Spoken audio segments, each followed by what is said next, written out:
Hello and welcome back to another episode of the Samsara Report. My name is Graham. This is Sapir. If you're just joining us, welcome. This is a podcast where we discuss a great many things, but the general premise is discussing spirituality and contemporary events and effectively how can we square these two.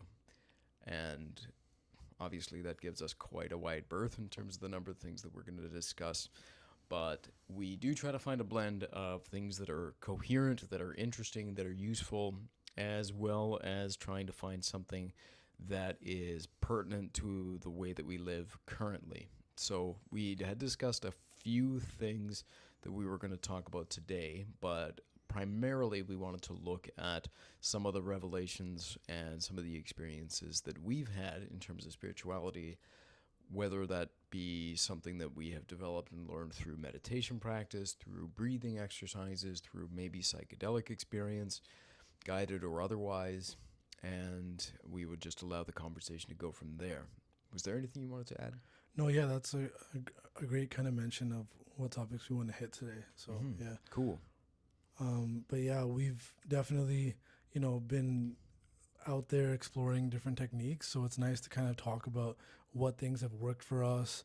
And, we've individually also had our own experiences with these things. So I really wanted to just kind of share and talk about that. Yeah, and I think it's also worth mentioning the foundation from which it's starting, and also the foundation from which almost all of the practices that I've observed or find really meaningful have also started. And for me, the common thread that I continue to see is one of pragmatism. And I'm interested in that because, to me, more than anything else, that has staying power. Yeah. As a foundation for the basis of ideas, for practice. And I think it can be easy to get lost initially if you're looking for a practice or if you're trying to understand how these things form and develop and continue across time, to get lost in terms like it's done for love of the divine, or it's done to maintain a sense of hope, or it's out of a sense of discipline. But ultimately these are just words until you find yourself in a position where whatever it is that you're trying in life to make sense of it, to find peace for, those things simply don't work for you any longer. Yeah. And it's for no other reason that you maintain or adopt a new practice other than the fact that it works for you on some level. And that's on the basis that I've found it, because initially, and I'd be interested to hear your thoughts too, when I started to become interested in this, I was just beginning to crest that hill where nothing I was doing was helping in terms of making sense of A, the baffling experience of what it is to be alive, but B, the sense of depression that was forming in terms of my own sense of helplessness from seeing turmoil in the world and seeing my own helplessness relative to all of it. And initially it was a sense of like, oh, you're just supposed to feel inclined towards these spiritual practices. But also for someone like me, there were certain things that they just never really fully resonated. So I know the essential myth at the basis of Christianity, or at least one of the essential myths that many seem to resonate with in order for it to continue as a practice in their life, is the firm belief that Jesus died for your sins. There's many other components that I can work with, but I can't buy that one. Something in me just doesn't hold to it. We're jumping right into the controversy immediately. But I'm not speaking from a sense of like, I'm not trying to be disrespectful. I'm trying to just speak honestly about what resonated for me. And the basis from which I started to try and develop other practices. So it was kind of from a point of recognizing I feel all of these things and nothing is working to help. And I'm adopting spiritual practices, but the idea that I'm supposed to feel a certain way in doing so wasn't working either. And it wasn't until I started to use a pragmatic approach where I could test things, see what worked, let go of what didn't, that things started to make sense. They started to click. I'm trying to remember. Did you, as a kid, go to church? Like, No. okay, so your We went a parents. couple times, and I think my brothers like got into fist fights in the pews, like almost every time we went. So my experience of going to the Gurdwara or the Sikh temple was that it was very much a social experience, and I think that it provides a sense of community to a lot of people. So from that kind of benefit, you can definitely derive a lot of benefit from that sense of community. But yeah, it's interesting that when you go to these type of gatherings or churches or temples, there's a little bit of confusion, especially when you're young, as to what you're there to do, Right. and what you're meant to kind of get out of the experience. And it's something that you talked about Christianity to off the bat, and kind of how you have a disconnect with this notion that Jesus died for our sins. I just want to use that moment to kind of mention that we have friends from all different circles. We have friends that are practicing Christianity, Right. not from that, but I'm saying that even though we have friends that we're very close to, that we love, you're thinking that I was saying that, oh, I have We're a not black bigots. friend. We're not bigots. Yeah, No, totally. but I was trying to finish the thought in saying that even though we have friends that have these beliefs, I do feel it's a distinction that's worth mentioning, that you can love somebody and value their presence in your life, Totally. but not believe in their belief system, and even find their belief system to be crazy or unfounded, right? And so whether that's religion, whether it's political ideology, or Right. conspiracy gems and crystals, gender or whatever it might be. ideology, all this kind of stuff, all these things can be something that we don't necessarily subscribe to the same notions that somebody might follow, but you can still love them, right? Absolutely. And I think it's worth mentioning on what basis you can still love them. Yeah. Do you have an articulated thought around that, or?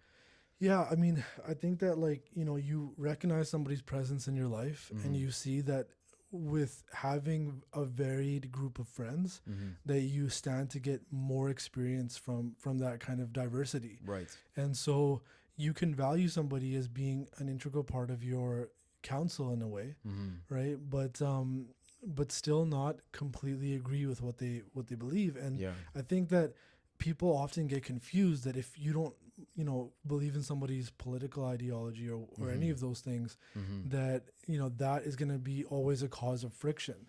And I would cite back to something that our parents would say a lot, which was that if you're at a party or a social gathering, two things you don't bring up, which is religion and politics, and those are two very divisive things, right? And so not bringing those up when you're in the company of a friend, if you're around say a Jewish friend, you don't necessarily have to talk about Israel or talk about what's happening in Gaza right now, or some of the beliefs of Judaism that you might not agree with, right? And so that for me has been something that I'm really trying to practice these days, that I don't want to actually destroy or negatively affect friendships that I have through the wrong discussions. But I still find immense value in talking to friends about things that I might not talk to other friends about. Right. If I may, maybe you can tell me if this also resonates with you. Yeah. But on speaking to the foundation of why you hold such a plurality, that we hold such a plurality in terms of the people that we try to maintain contact with, keep in our circle. Part of it is, I think, from the point of which you start when you look at a person, it's the recognition that here is another being just like myself, and the assumption, this is an assumption, but that you would be as they are had you gone through exactly the same things. So in that sense, you're no different. Their perspective, however it might differ from yours, is the result of their different experiences, but it's the same essential being that you're relating to. Yeah. And that's the point from which you build compassion, dignity, the ability to connect at all. And I always thought it was really interesting, and this is speaking to your point as well of why I think it's worth holding on to these relationships as much as possible. um, is this the idea that people can feel as convinced as you might about your vision of the world, but have a completely different worldview, shouldn't tell you that they're wrong. It should tell you that there's something interesting about the way we can all see the world. Yeah. And maybe I don't have a correct picture. And maybe for me, the biggest one was this recognition that feeling a sense of conviction isn't the same as feeling the truth. Mm-hmm. Because I have felt a sense of conviction and I've been convinced by things that aren't true. I mean, the classic example for us is dreams. I've woken up in tears or I've woken up in terror of something that was a complete confabulation of the fabrication of the mind. Yeah. Um, and so too with my sense of the world. You know, I've developed an idea of what things were, and just like everybody else, I'm subject to Dunning-Kruger, and I'm subject to my biases and the availability heuristic, wherein by dint of a lack of information, I felt like I had enough to make sense of a given picture. So it's not to say that other people are ergo as wrong as I might have been. It's Yeah. just the idea that we can be so flexible in our perception that, in some sense, the only way that we can ever find our way out of this labyrinth is by interacting with that. What did you see? How does it differ from what I see? Mm-hmm. And I mean, this is in a lot of ways the whole notion of science, right? It's the recognition that it takes for granted that there is an ultimate reality that can be perceived if we do so carefully. We have limited means by which we do it. We require very careful steps to be able to negotiate with each other what we're seeing. And we require each other as nodes in a way of triangulating the information that we're getting. Yeah. And I think so too for a lot of spiritual truths in some sense. But this to me is all part of why we maintain relationships with people who see things differently. I'm interested to hear your thoughts, though, because I do think there does have to be at least some sense of commonality, and maybe regardless of the belief system, there does have to be some common recognition of the underlying validity of the being sitting across from you, Mm-hmm. right? For all the diversity of viewpoints, the person that you maintain contact with, whatever their ideas are, they still have to have that assumption that you are still deserving of respect, whatever your beliefs might Yeah. be, and that we're all flawed, and we might, even as we might see things differently, that doesn't inherently mean one is wrong and one is right, Yeah. right? The belief that I have is you have to still be willing to kind of change with time. Like the mention that we had in the past of the 5-year effect. When you look back at yourself 5 years ago, some of the notions, some of the social media posts that you had, they seem very outdated. They seem to not be relevant to who you are now. Yeah, And I think those are good signs that you're actually willing to change and grow. right. And so with friends, that's something actually the most key thing that I look for in friends. We don't have to agree on worldview or religion or politics, but the other, friends of mine, I request from them, and I really hope that they're willing to change and grow over time. And so that's something that you don't necessarily find in everybody. Sometimes you'll run into individuals that are very rigid in their ways Yeah. and are not willing to kind of move and kind of flow with things. And that kind of reminds me of the quote by Thomas Jefferson, I believe, that was, "A man convinced against his will is of the same opinion still." That rhymes, and it rhymes. Yeah. Yeah, I really like that line. And that reminds me that I wasted so much time in the past Trying to convince people. trying to convince people and trying to shift them over to what I believe. Right. Right. Isn't And that a funny thing? I wish I knew that quote when I was Right. younger. That reminds me of another quote that I really like.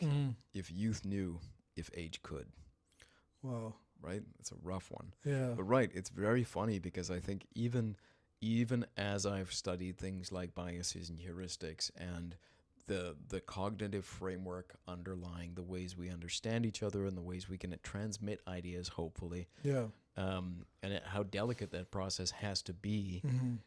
Even as I know that, I know unless I'm doing very careful analysis of myself while I'm engaging with ideas sometimes, there's still this kind of funny assumption of like, okay, I can come over as being like understanding and cool, and I can say and signal all the ways in which you might feel like, oh, this person understands my point. You know, I'm steel manning what you're saying as opposed to straw manning it.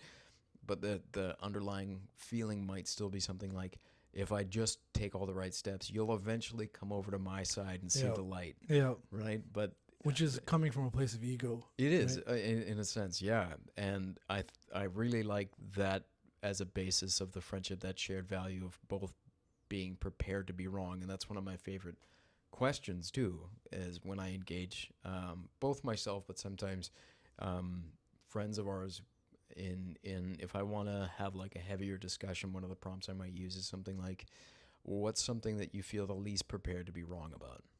Well, Right? And it's not even necessarily to arrive at that thing, but just starting to think about like, what is like the foundational Jenga piece in your vision of the world? yeah, because something that's very strong in that sense can, if you have it shifted or changed, it can be massively destabilizing, Mm-hmm. right? We mentioned psychedelics. Like sometimes when something happens during an experience Mm-hmm. or during a meditative experience Right. that is profound Right. and is something that, really made you step out of your regular way of thinking, Mm-hmm. it can take a tremendous amount of time to kind of integrate that knowledge or Yeah. readjust into your own reality, right? Right. Right. And so I think that people are protective of those core kind of things Yes. because it provides a sense of anchoring to our reality. Yeah.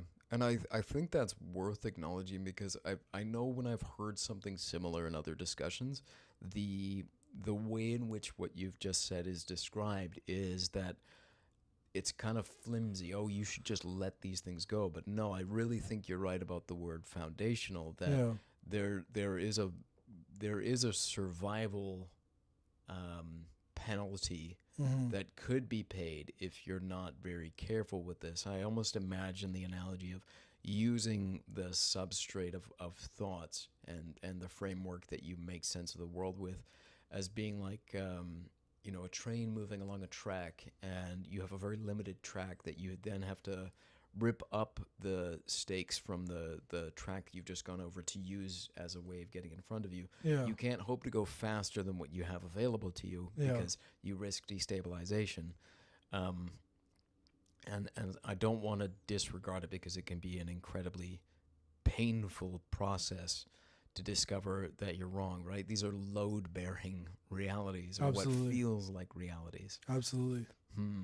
Yeah. When talking about kind of phenomenon that happen, globally, when we talk about some of the kind of dark nature of existence in in this planet, and how people kind of move towards darkness in different ways.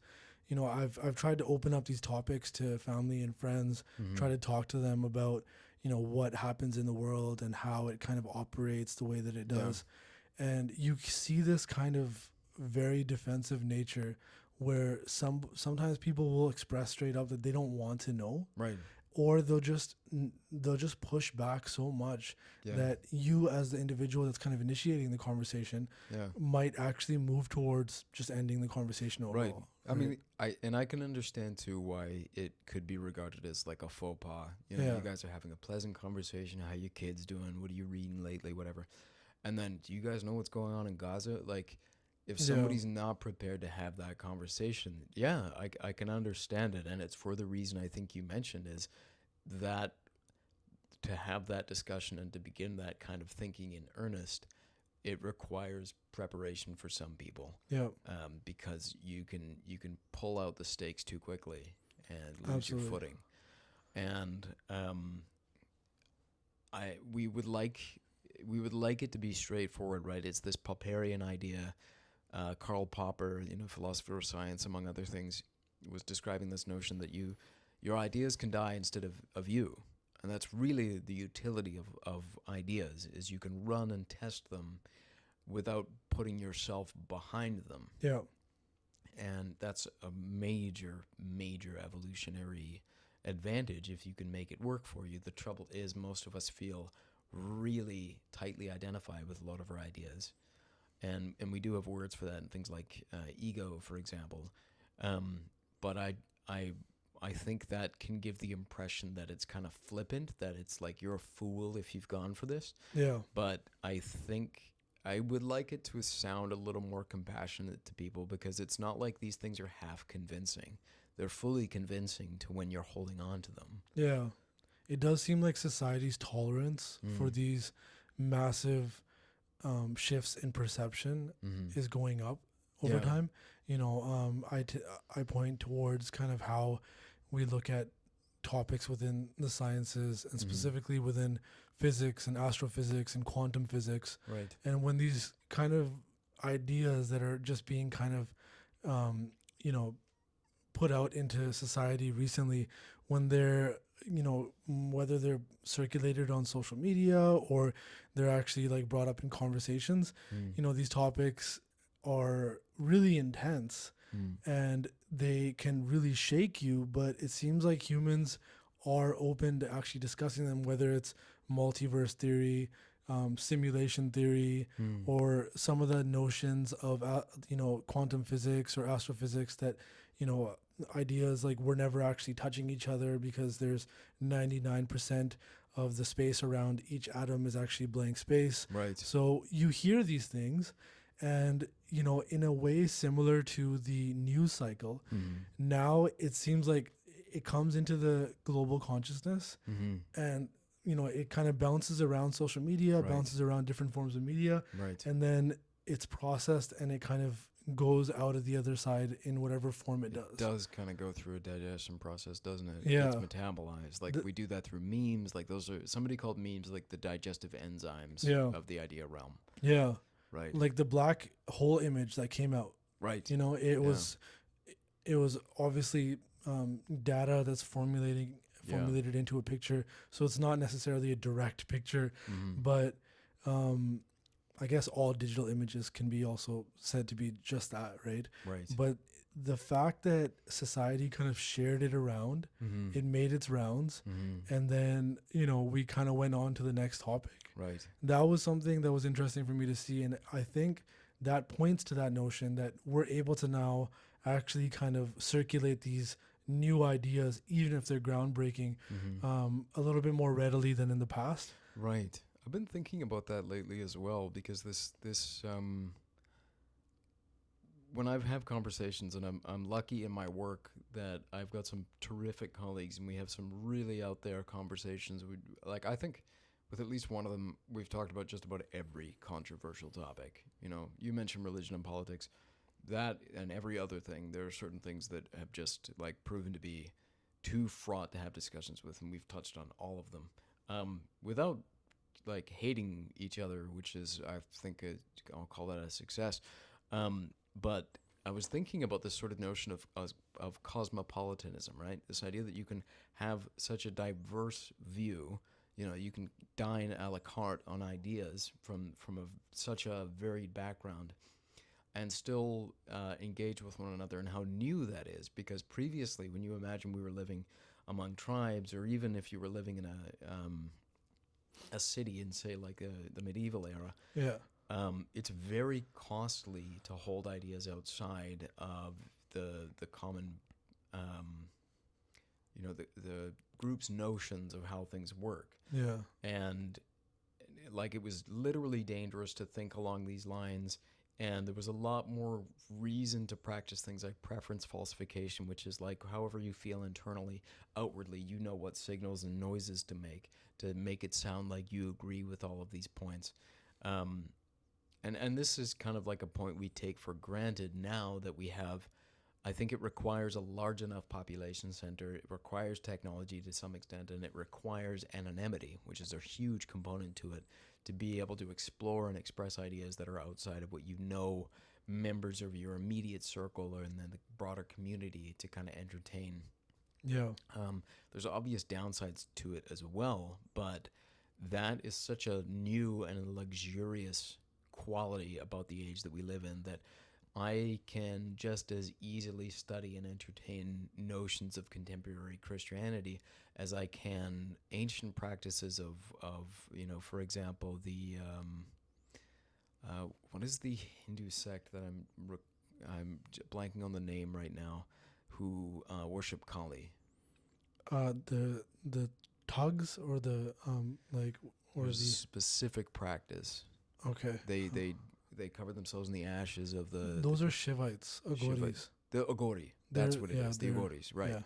Yeah, And that's very like I can hold both of those now, but that's yeah, such a unique and new feature. definitely. But that I think speaks to the idea of the democracy of knowledge these days, Right, right? right, And the fact that we can actually, you know, at one point in history, if you were a smart individual in your society, mm-hmm. you know, you met with the wise individuals, you met with like the elders, and you Right, tried to kind of further the ideas and the knowledge that they came to at the end of their life. mm-hmm. So you know, it was considered a very profit or like a very valuable idea to kind of go to the elders Mm-hmm. because yeah, you could essentially start your journey from where they ended. Right, And now it's, you know, it's not as localized anymore. Now you can take the gems from all these different societies right, and try to form your own version of what you think actually makes sense. right, And so that, like, you know, as we were kind of talking, there's these terms, there's these kind of practices that exist around the world, mm-hmm. and some of them sound, you know, so woo woo, and Yeah, like, you know, you hear terms like grounding, you hear terms like breath work, and right, you know, right, meditation or mantras and all this kind of stuff. right. They're all saturated now. Yeah, and you to actually kind of sift through things and Mm-hmm. understand, you know, what is, like you said, pragmatic and Mm-hmm. is, you know, something that you can actually apply to your own life. Right. That can be tough, Mm-hmm. but now the resources that we have and kind of the, you know, the access to people that are processing that information, Mm-hmm. I think is, you know, greater than any time in modern history. Right. Right, we're not Right. assuming that humans were never at a peak similar to ours in the past, Mm-hmm. you know, before some type of potentially like a cataclysmic event may have happened. Right. But in our modern history right now, like, you know, we've come into this technology era and we're on the precipice of introducing kind of sentient AI. Right. And so this is pretty extraordinary in terms of technology these days. Yeah. There's very strong arguments, I think. I've heard both arguments for the fact that none of this, like, there's nothing new under the sun, and then I've heard arguments for why this is unprecedented. Yeah. Both elements are convincing, but you're right. We do have more access now than we ever have before to these various practices and to see how they might apply. I think it's interesting to note that as we've also gained this, the number of distractions available to us is also skyrocketed. It's Yeah. very funny how those go hand in hand. But I do appreciate the prompt back towards the pragmatic discussion and just sticking with, like, you don't need any spirituality. You don't need any concepts of religion. You can just start with, and maybe it depends on who you are, but you just maybe start with this notion that, like, I'm not feeling like I'm at home in myself and I'm Yeah. at home with the world, and I'm feeling out of alignment with everything here, and I feel like I've tried everything that's available to me, and that might be where a lot of us feel like we start from, but then experimenting, and I love that notion. This is one of the reasons I feel aligned to things like Buddhism, because Buddhism has that essential tenet as well, that don't take anything I've said, the Buddha says, Yeah. but test what I say, and if it agrees with you, keep it. And you can do the same thing when you're doing things like insight meditation. Yeah. When all you're doing, it's not even, you don't need to sit, you don't need a singing bowl, you don't need incense. It is just turning your curiosity towards every facet of your experience at any given moment. And that's all it might need to be at the very beginning of what is the source of the depression? What does that feel like in my body? Where is it located? Does it feel like I am a singular voice communicating with the rest of myself? Is it a choir of voices or a cacophony? Yeah. Where do I feel myself to be localized? Does it feel like I'm an individual and part of a society, or am I part of this sociocentric organism, essentially? You know, just beginning with that sense of curiosity.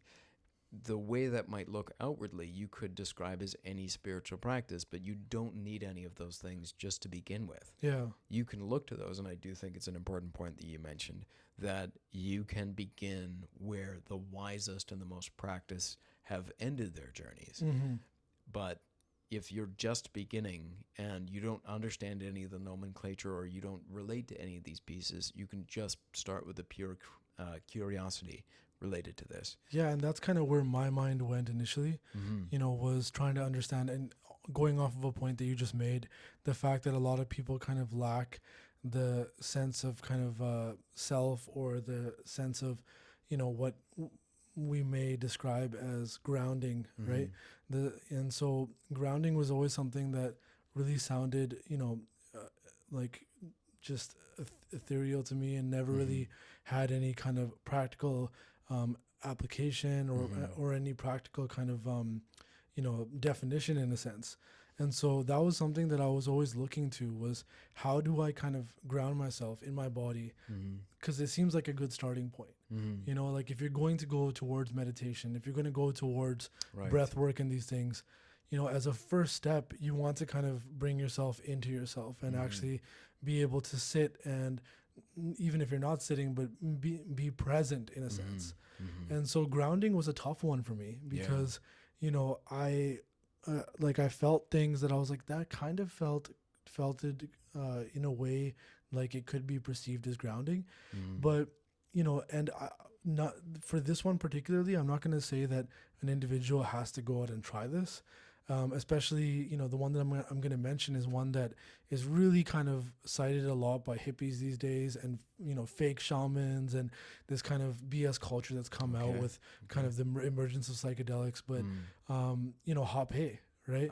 And so, it's something that was used by a lot of cultures in South America, and I think parts of Mexico also. And essentially it's a form of tobacco that they blow up your nostrils. And I don't think you've had a you actually introduced me to wow, it. okay. Yeah. So with hape, it was, something that you actually, you sit in front of an individual who's going to administer it to you, if you're not administering it to yourself. Right. And, it's with intention that you sit down, and, you can sit generally, in any time that I did it in the past, it was like you were sitting cross-legged in front of each other. And what it did was, you have this very fine, strong tobacco blown up your nostril, and instantly it burns. Right. And it sounds horrible. Yeah. Like, if your buddy just came up with the idea, you wouldn't be happy with You're it. like, what the hell are you doing? What is right? wrong with you, dude? And so it burns, and you get this ringing sensation. Yeah. Like almost like that, similar to when you fall from a great height. Yes. And you have this buzzing kind of sensation before you get your bearings. Yeah. And so you get this intense, like, oh my God. Yeah. And it's very uneasy for about 20 to 30 seconds. Yeah. And then I guess as, your saliva kind of starts to, meet this this tobacco in your nasal cavity, you get a reduction in that kind of sensation. Right. And then what immediately followed for me and a lot of friends that experienced it with me too was this tangible feeling of just grounding. Yeah.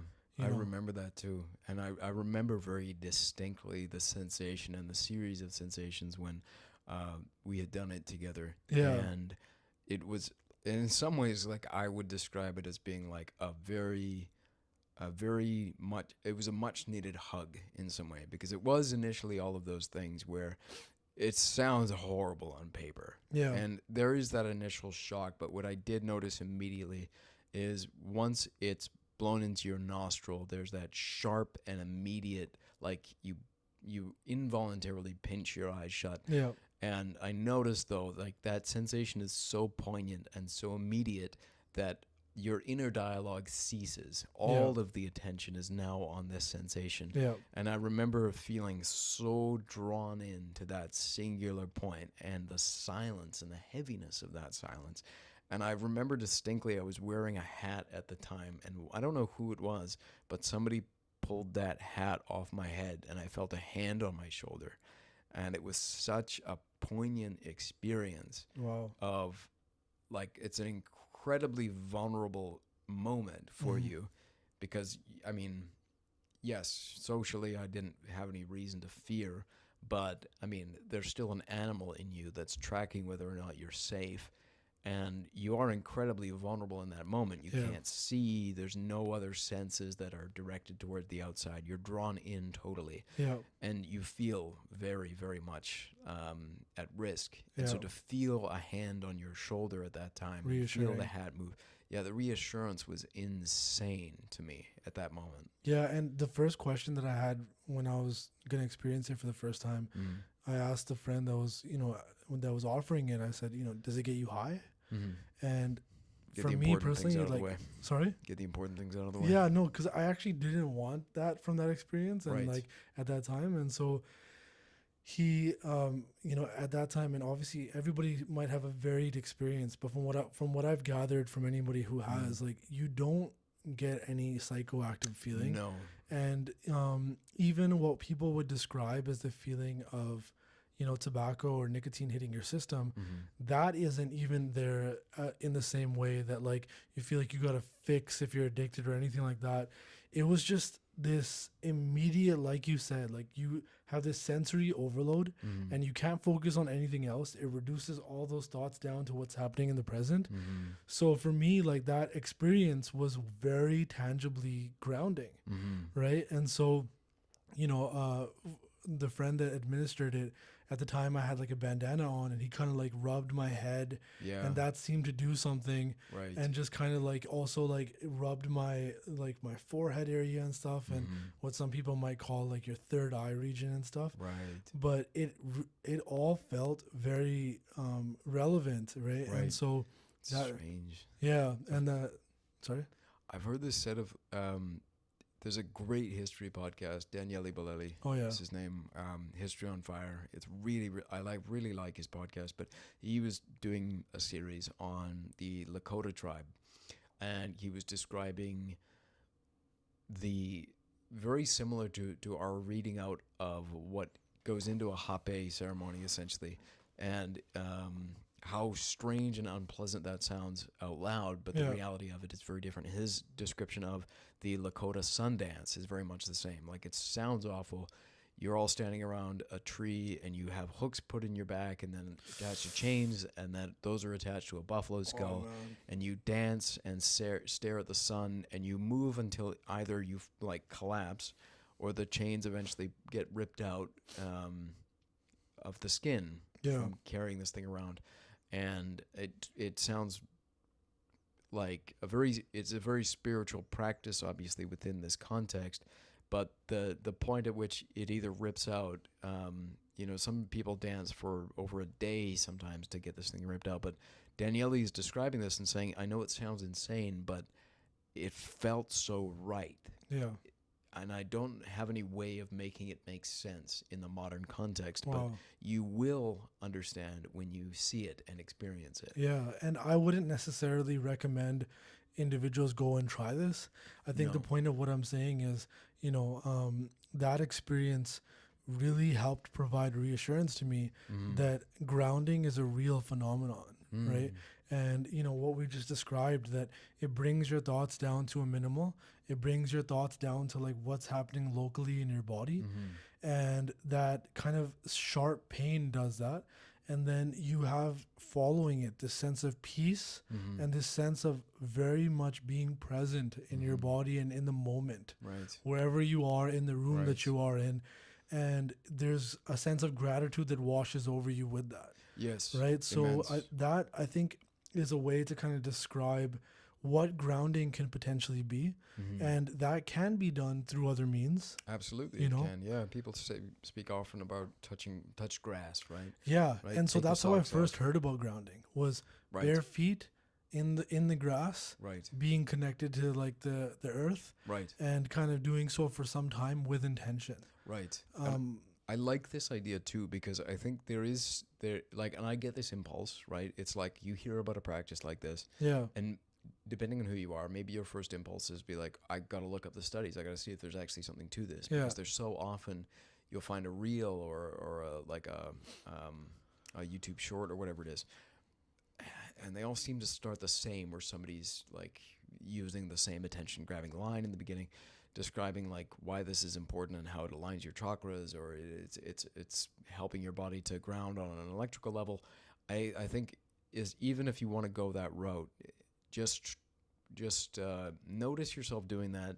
But even if it doesn't meet any of that criteria, I think what starts to happen, and this is at least what started to happen to me with practices like breath work and meditation, it became less about whether or not there was validity to certain things, but the validity grew for just the value of the ritual.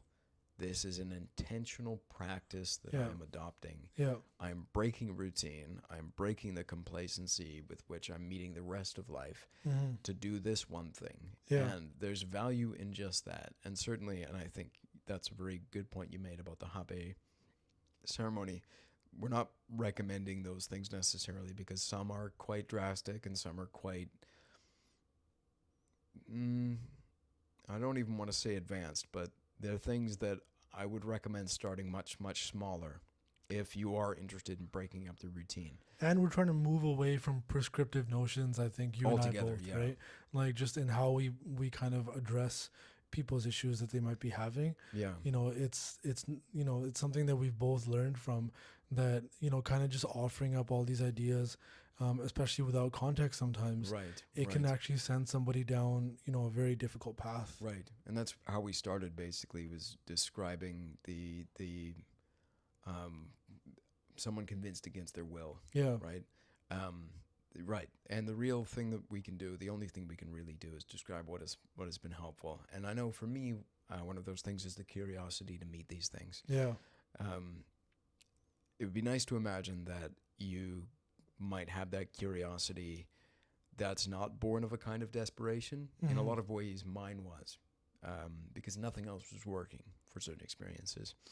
But back to the concept of grounding and why that comes back, I'd be interested to hear your thoughts of why that's useful for you. And can you tell me a bit more about its role in your meditation practice today? Yeah. So in 2020, when COVID, was going on, the big C word, we had a lot of friends that had massive kind of,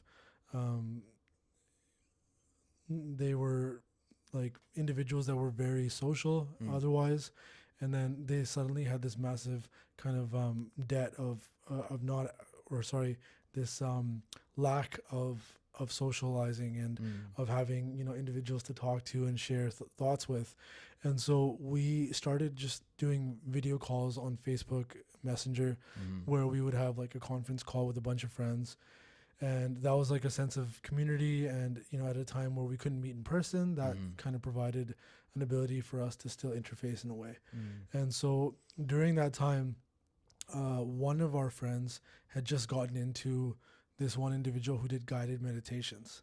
And so, yeah, I mentioned him to you in the past. His name was David Elliott. Right, I remember. And so this friend was like, okay, our next video call, I think we should all put some time aside and we should have this like guided meditation session and then have some discussion following it about what our experiences were. And that would be something that would be really amazing. So when I hear people kind of pitch these ideas, especially with the terminology guided meditation, because it has so much kind of stigma around it and strange kind of woo kind of understanding. Fruity, hippie, granola, crunchy, all that shit. So I was like, yeah, I'll take part in it. But when the day came around for that call, our friend sent over a link to all of us of David Elliott's Spotify account, which has a bunch of these guided meditations available in different lengths, depending on how much time you want to kind of devote to it. And so I told my friend, I said, listen, I want to take part in this exercise, but I think I'm going to use my own meditation techniques that I've kind of honed in. And I think that it'll be a little bit more comfortable for me to do so. Just because also, I have reluctance to kind of take on new practices without doing my due diligence in understanding it. And he said, look, Sadie, like, obviously you have your own practice, but I think it's necessary for us to all kind of be on the same page and for us to all do this one. Yeah, he's And like, he's listen, man, shut up. yeah, and he's like, if you don't like it, that's your prerogative. You can choose to not do it in the future. He's like, there's nothing that's gonna happen during it that's gonna be like so out in left field kind of thing. And so I agreed, and everybody came into the video call. We all checked in for a little bit before. We all loaded up, this David Elliott meditation, and I'll just do a brief summary. So basically, he's talking in the back, kind of giving you a little bit of understanding of how to do the meditation, but you're doing breath work, and you can pace your breathing to get a different outcome. This was kind of a medium pace, and it's basically 2 breaths in.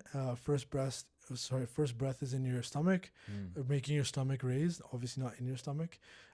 Second breath is making your chest raise, and then you exhale. So it's and you're not doing it like with your mouth overly closed like that. Otherwise you'll kind of skew the effects. So it's kind of like you're almost smiling. It's Right. And doing that for about anywhere from 7 to 10 minutes, even beyond that, for 20 minutes sometimes. You do that through your mouth. Then you switch over to about 3 to 5 minutes of doing the same breath work, same pacing, but now through your nose. And so we did that. And then after doing both of those, David Elliott described that, okay, this was all actually preparation work to get to the last sequence, which is unconscious breathing, as you normally would breathe when it's autonomically functioning in your body. And you're just going to lay there and you're going to be present in the feeling that is exhibited by the breath work. And so, we tried it, and it was funny that a few times, I was open to trying it a few times. The first few times my body would just automatically clock out and pass out, and I would just fall asleep. But when I actually got to, experience the full length of it and did it for about, 15 minutes of breath work and then laid there, and you have this lactic acid kind of flowing through your body from the breathing. And then you have a sense of tingliness that's going, starts with your fingers, your toes, goes into your limbs, and then your vital organs, and then your face. And you feel like your face is starting to lock up, and your hands are clawing up. Exactly. And so then you finish that breath work and you're just laying there, just breathing as you normally would. And there was this intense feeling of grounding. Euphoria. Euphoria and grounding, but I could actually label it as such that, wow, that feels very much like I'm grounded right now. And so you just lay there and you observe that there's minimal to no thoughts going on in your head. Your mind's not thinking about bills, about relationship stuff, about family, about trauma or anything. It's just very hyper focused on your current situation, your current reality. And so I laid there and I started crying, like in the first experience where I had a tangible one, because I had spiritual experiences before, but the feeling was that so many people hesitate to try different, meditative practices because they might have tried it in the past, but they didn't find anything really tangible to actually point towards and say that was a spiritual experience. But I felt like I could show this to people. I could give them this audio, kind of guided meditation, and they could then go and have this experience. Or I could even mediate it by just giving them the slight coaching that's required to get them to finish it. But that was, so life affirming and so just kind of intense to be able to have that very grounded experience. And it comes back to this notion that Alan Watts says too, that, if you are meditating for any purpose, if you're meditating to get a higher level of spiritual attainment, if you're meditating for enlightenment, if you're meditating for practical reasons to help your business life or your work life, then it is said by Alan Watts and by Buddhist practices that that's not true meditation. That true meditation is just being present without any desired outcome.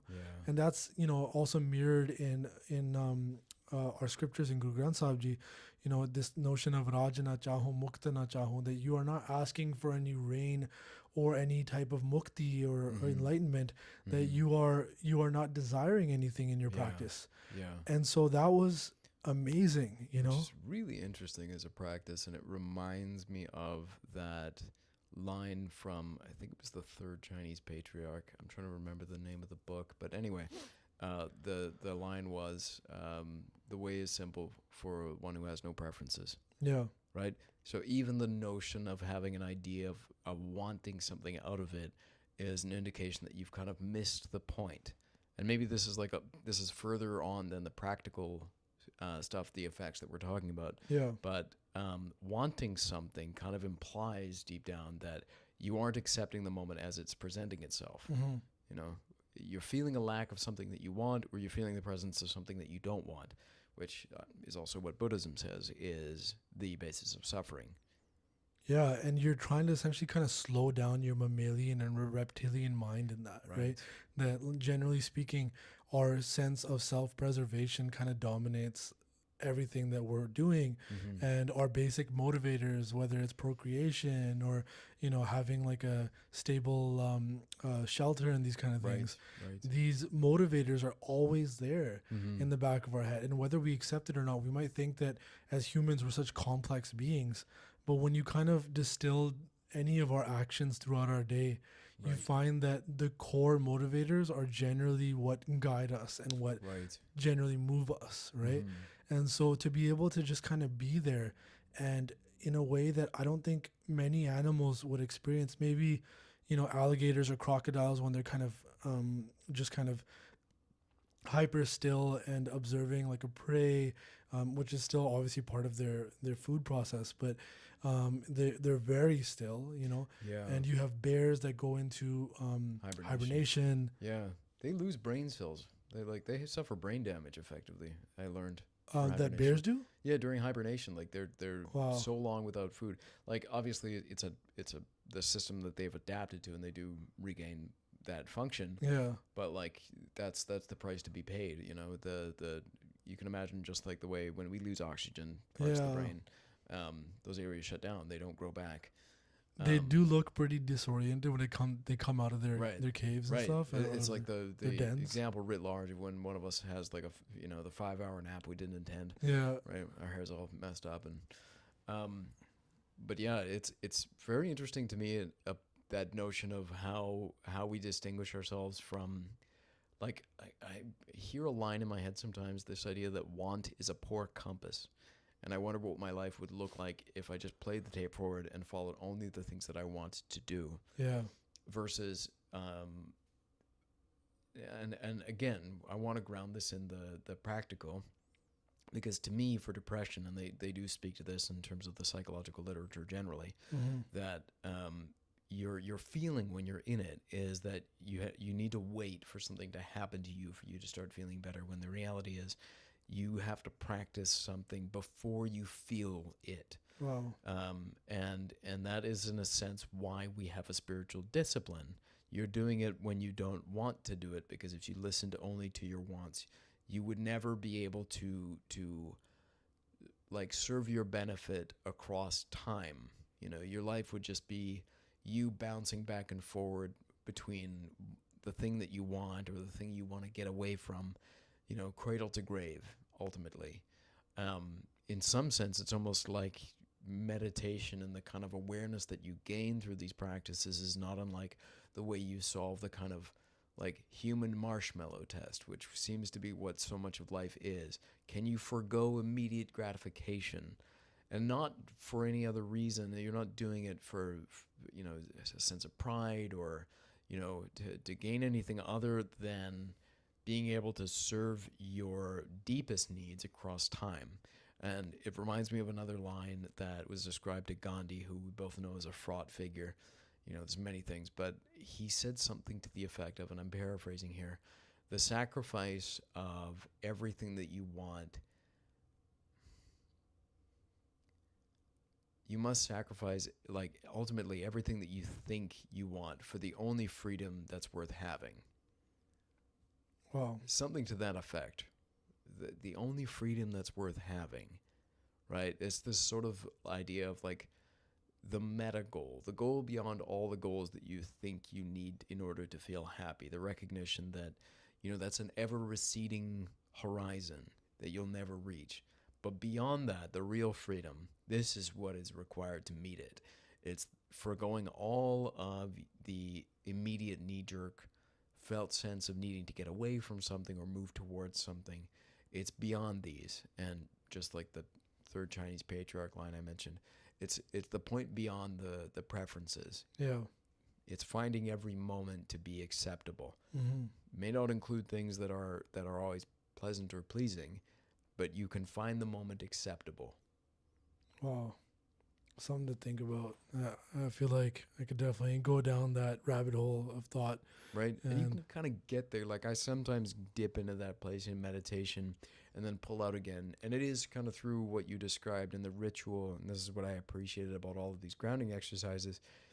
They all kind of seem to have in common that notion that they arrest that part of your mind that's constantly doing the checking. Is this okay? Does this make sense? Ooh, pasta would be good. Yeah. Like all of that nonsense. Because it's only once you've gotten through that that you're now actually practicing meditation and noticing preferences arise and fall and seeing even that piece begin to slow down and going deeper and deeper. We have covered a lot of ground. Yeah. I feel like we can continue to mine this topic. If I could just interject for a second. Sure. So yeah, the idea though that we actually, have all of these different techniques that are often cited for being types of meditation. The realization that I came to, which obviously is open to interpretation, was whether it's breath work, meditation, sound meditation, mantra-based meditation, all of these things are meant, in my opinion, to actually be pre-meditation techniques. That what we would call a guided meditation, I would call a guided pre-meditation, that you are trying to make the environment, the conditions such that you can have that, grounded and present meditation without any purpose or without any technique even. You're doing that unconscious breathing at the end of the breath work where you're just kind of being there. Yeah. And it's like, these things are like, that breath work, for example, I think is to prove to your mind, which is always in a state of doubt, that this is possible to be in this state. So ultimately you shouldn't even require even the breath work. You should be able to just regulate yourself and be able to sit there and, or, be in whatever orientation you might be and be able to just be hyper present. Right. Meditative bootstrapping. Yeah. And so these practices, they sound very difficult to kind of wrap your head around often. And I'm really hoping that we can provide some insight into, what we've experienced personally in our lives.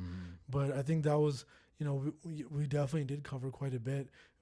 Even just talking about grounding itself, look how expansive a topic that is. Yeah, and we just scratched the surface. Yeah, and obviously went a little bit into breath work, and that has been something that has been a huge learning curve for me, where it's like, okay, what does slowing down your breath do? You know, from my own experience, I would use the word Vaheguru, the mantra Vaheguru, and I would try to practice, doing as long of an inhale as possible, filling every part of my lungs, and then slowing down my exhale as much as possible during the mantra. So I would try to do 15 seconds per letter. So it's Vahe, and for like each letter, you're doing 15 seconds. So you're trying to do a minute exhale.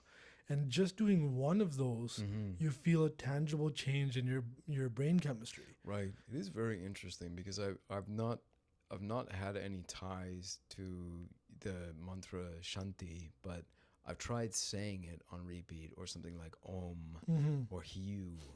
That's another mantra, and there is a tangible feeling, and yes, certainly it could be just the placebo effect, me knowing that this is a mantra. Yeah. But repeating Shanti, Shanti, Shanti, like I feel like my nervous system begin to relax. And I can try it with other words, and maybe again, it's bias. Trying to say Hubba Bubba over and over again might have the same effect. Yeah. By dint of giving you something to focus on, such that everything quiets down and your nervous system can begin to regulate itself. But it does, like, I do find it interesting to entertain the notion that there might be something more to this. this word has linguistic power. It's existed and it's been rolling for a long time across many different cultures and civilizations, and it's accrued all of the components that they've ascribed to it. And if I don't believe myself to be a purely individual being, which I don't, I have to imagine that some effect of what other people have done with language has some effect on the way I'm using it and understanding it and relating Back to into it. the global consciousness kind of thing too, Right, right? that whole piece. Yeah. Yeah, but I feel like we can continue to talk about this, and we'll just find endless examples of the way to go about this. And I do like that we can continue to come back to this from a point of what has been practical for us, because I've had similar experiences recognizing things, and I love the point about it being a pre-meditation, because really the real work, it's not work necessarily, but it doesn't really begin until you've gotten beyond that point. And any of those are just the thing that might appeal to you most as a practice. And it's also reminded me, and maybe we can close on this point unless you have something that feels really strongly that you'd like to get into here, this line that Ram Dass shared regarding any meditative practice for him, which was that they're all traps. Every method you choose of living is a trap. Meditations are traps that the difference is these are traps. Yeah. And you willingly go into these such that you exhaust them. And it's only once you've gone through that you can begin to recognize and release this practice. And it's for the reason that you mentioned, which is that just about all of us arrive at the starting point of something like a meditative practice, recognizing that what we're doing isn't working. And it's not working because it's not getting us to where we want to go or think we ought to be. And meditation, once you're in the process proper, you're usually, or maybe I can speak to this more personally, is my recognition that any ideas that I have about where this ought to take me or where I ought to be, those are evidence of the part of me that is lost still in this labyrinth. When really most of the work now is continuing to identify more and more and more with that part of me that is at peace with this, that can find acceptance with my body, with the world, with what I perceive to be imperfections, the recognition of a point beyond preferences. Yeah. Right? That idea of there's a field beyond good and evil. I'll meet you there. Right? Going to that place. Wow. Yeah, I think that's a great point to actually end with.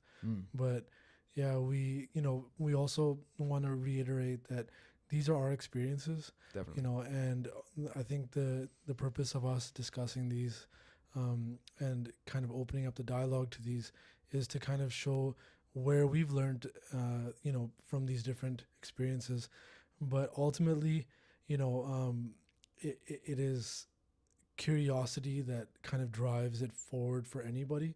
So if this offered any source of curiosity for you, that is, I think I can speak for myself that it's the thing that would actually provide us the most, provide me the most, value from this shared experience. If you end up actually going and trying your own methods and trying your own things to kind of find what works for you. But yeah, it's such a long conversation. We just hit a few subjects today, and we can easily fill multiple podcasts just with this conversation. Yeah. I do want to say too, when Graham and I have these conversations, we've had, conversations where we've talked about, should we introduce more jokes and more levity into it? And obviously those will come with time as we become a little bit more relaxed and able to kind of flow with things a little bit easier. But with these subjects, we consider them to be subjects that carry a lot of weight with them. So there's going to be jokes, there's going to be levity within the podcast, but there's also going to be a sense of kind of purpose to how we move in these things, right? And I think that's important. Like, honestly, one of the signs I look for in people that I might regard as being wise is a sense of humor. Do Yeah. you laugh as, like, how easily are you laughing about things? Because like, if you're doing this thing with your ideas or your practices, like, you're as much like held or driven by them as you are being made free by them. And there's something, I don't know quite what that is, but all the people that I've respected the most on this topic in terms of spirituality and growth are people that, like, they're almost like childlike in Yeah. how easily and quickly they can laugh. Yeah. But it is that delicate balance that you're describing, which is they they can give the sacred its due. Mm-hmm.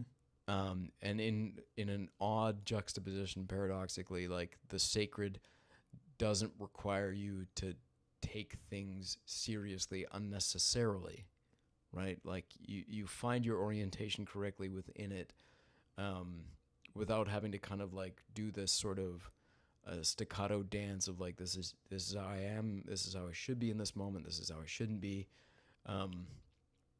But just to add to that point about humor, and yeah, I think it'll kind of change with time, but I hope it kind of feels more and more light and easy as we go, because that's an important component, I think, to this practice. Definitely. And again, it's comes back to pragmatism for me, because you can take life seriously and honestly experiment with it. See where that gets you. It's exhausting. Yeah.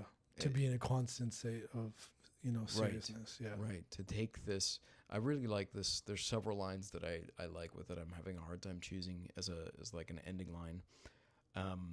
There's that one line: take things sincerely, but not seriously, which I really like. It's not always easy, but it's a good practice. And then this other one, I've noticed I hear this line when I'm meditating sometimes, or when I'm working in a given ceremony, and it's go safely, go deeply.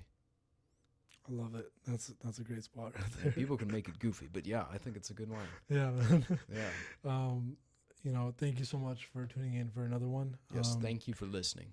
Yeah, this is amazing for us, and we hope that you take something from this, whether it's curiosity or some type of perspective outside of your own. But we're gonna be hopefully opening up things in the comments section and having discussions with people that might be listening or watching in. Thank you so much, and we'll see you guys next time. Take good care.